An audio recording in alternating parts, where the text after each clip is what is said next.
hal kewenangan KPK adalah pencegahan, ya. Khawatir terjadinya suap dalam sidang pra peradilan Peggy Setiawan.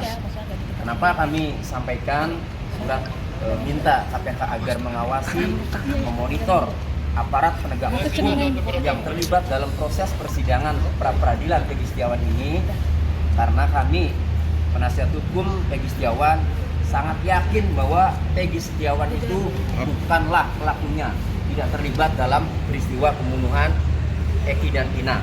Oleh karenanya kami melihat kasus ini terkesan dipaksakan, sehingga ketika kami gugat pra peradilan, kami khawatir dengan alat bukti yang dimiliki yang menurut kami sangat minim.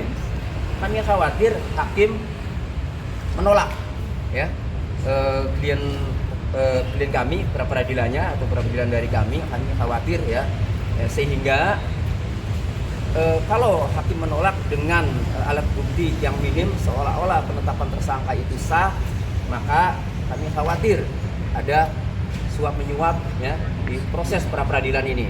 Itu, ya, oleh karenanya sebagai pencegahan, ya, ini baik untuk semua penegak hukum di sana, di Bandung, di Cirebon, di Pengadilan Negeri Bandung, agar tidak terjadi, ya, suap menyuap, dan ini pencegahan termasuk, ya. Nah, sudah diterima ininya. Coba lihat, Bang. Stop dulu, Bang. Tahan, Bang. Suratnya. Teleponnya tutup dulu, Bang. Coba.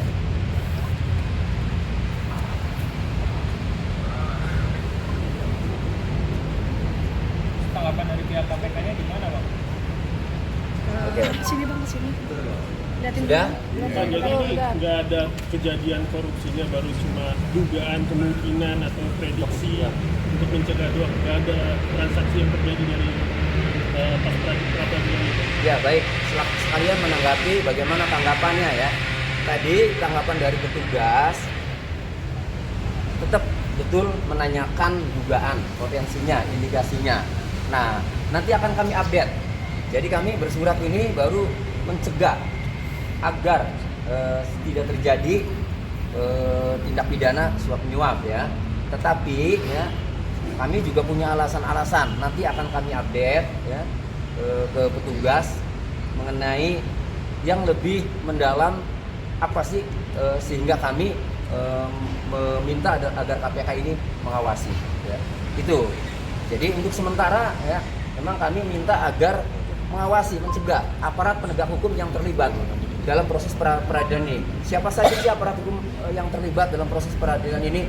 Termohon tentu. Termohon itu adalah mulai dari Bapak Kapolda, CQ, Direktur Reserse Umum Kriminal, Direktur Reserse Kriminal Umum Polda Jawa Barat, sampai penyidiknya, kan. Kemudian di Pengadilan Negeri Bandung, ya, mulai dari ketua pengadilan sampai hakim yang menangani, memeriksa pra peradilan ini, gitu. Terus kenapa nggak ke bawah SEMA atau KAI? Kan emang tugas bawah SEMA atau KAI kan memantau persidangan. Ada. KPK kan menindak. Ada, KY sudah, dan habis dari sini ke Bawas, Mahkamah Agung sudah kami siapkan. Jadi untuk perilakunya, kan, itu di Bawas. Nah, ini untuk mengantisipasi atau untuk mencegah agar tidak terjadi, ya, tindak pidana korupsi dalam hal ini suap menyuap itu. Bang, apakah ada rencana ke kontras bagi setiap orang Bang dan korban tindak kekerasan? Karena mereka kan juga lagi mendampingi korban-korban salah tangkap, kan. Dan mereka punya audiens yang bisa. Ya, nanti kami pertimbangan. Terima kasih masukannya, ya, Bu. Nanti kami pertimbangkan dengan tim, ya. Akan pertimbangan nanti segera kalau memang diperlukan, ya. Nanti akan segera komunikasi dengan kontras. Bang, itu yang belakangnya keluarganya Peggy atau gimana? Iya, ini ibunya Peggy. Coba di tengah tolong. Coba di tengah. Peggy, ini adiknya. Silakan maju, Bu. Agak, nah, ke depan dikit dulu. Jadi saya awali dulu gini. Putusan pengadilan negeri Cirebon pada tahun 2016-2017 yang menghukum terdakwa yang 7 seumur hidup, yang 8 tahun, ya. Ketika kami baca putusan pengadilannya, tidak pernah, ya, mengejar motif. Tidak pernah mengejar motif. Artinya kalau mengejar motif, ya, dengan fakta visum dan fakta hasil otopsi yang begitu banyak lukanya, ini adalah orang yang dendam. Kalau orang yang dendam, orang yang kenal. Kalau orang yang kenal berarti sudah berteman lama. Nah ini 8 terpidana yang tidak kenal sama sekali sama korban ini kan, sama 2 korban ini. Nah sehingga ya kalau ditelusuri mungkin di netizen juga banyak udah bermunculan itu yang kemungkinan kenal, apalagi dalam putusan itu geng motor Monreker ya, 8 orang itu tidak ada anggota geng Monreker. Kemudian Peggy Setiawan juga tidak ada, tidak kenal dengan kedua korban, bukan anggota geng Monreker. Justru ada tuh muncul yang di media sosial itu anak geng Monreker itu, yang anaknya pejabat itu. Jadi kami khawatir kan, ya kami khawatir pelaku yang sebenarnya itu tidak ditangkap, dilindungi kan. Kemudian ini yang tidak melakukan dihukum, yang memang udah putusan pengadilan, tapi kan temuan-temuan ini juga harus kami sampaikan agar masyarakat tahu, agar ini menjadi novum. Makanya sudah muncul kan 3 akbar kesaksiannya yang mengaku dikondisikan atau diarahkan oleh Pak Indiana, kan mengakukan seperti itu. Nah kemudian ada beberapa saksi kayak Okta, Pram, Teguh mengaku tidur di rumah Pak RT itu, sebagian 5 terpidana itu, jadi tidak melakukan. Nah, jadi kami khawatir asal nangkap saja, kemudian penyidik sebelumnya tahu siapa ya, tapi tetap dipaksakan. Sehingga kalau ada pemaksaan seperti itu, kan kami khawatir pasti ada, mohon maaf ya, kami menduga kan ada suap nanti kan. Nah silakan itu sudah selesai, tapi buat Peggy Setiawan kami kawal ke berbagai lini, ke berbagai institusi terkait agar mengawasi proses ini. Kami butuh keadilan sebenarnya, karena klien kami, ibu anaknya ibu ini ya, Ibu Peggy Setiawan ini tidak melakukan, ada di Bandung. BAP-nya juga ya, saya buka, itu dalam BAP-nya dapat salinan, semuanya tidak tahu. Jawabannya orang tidak melakukan, bagaimana? Itu silakan kalau mau ke Ibu. Gimana Bu mungkin? Bandung Bu kan ini banyak nih Bu yang bantuin Mas Peggy, katanya merasa bahwa Mas Peggy itu tidak bersalah. Nah, itu tanggapannya gue banyak yang bantuin Mas. Ya alhamdulillah saya banyak mengucapkan terima kasih kepada seluruh netizen yang mendukung anak saya. Saya juga sebagai seorang ibu, memang anak saya tidak bersalah, anak saya tidak melakukan kejahatan apapun. Anak saya hanya hidupnya mencari uang kerja untuk menafkahi adik-adiknya.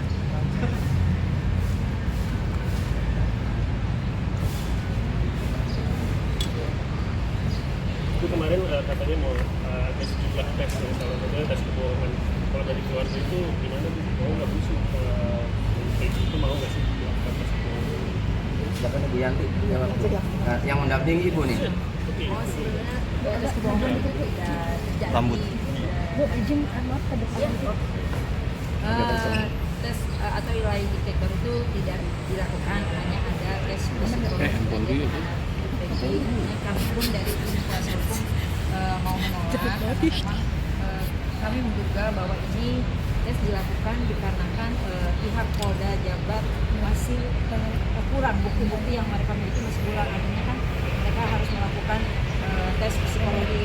Kami sebenarnya tim kuasa hukum tidak ada relevansi bahwa ini tidak ada relevansi dengan dengan perkara, tapi karena Peggy sudah di dalam dan mereka dari psikologi juga mengatakan bahwa ini hanyalah kehati-hatian dari pihak Polda. Tapi kalau untuk keluarga kami tetap menolak untuk dilakukan tes psikologi. Dan kenapa hari ini kami kita ada di sini karena indikasi dari perkara ini dari awal sudah ada rekayasa, banyak rekayasanya, sehingga kami khawatir akan terjadi gratifikasi. Makanya itu kami sini untuk konsultasi dan laporan kami pun diterima oleh KPK. Kami mungkin kalau memang terjadi gratifikasi baru ditindaklanjuti selanjutnya. Bang izin, ini kan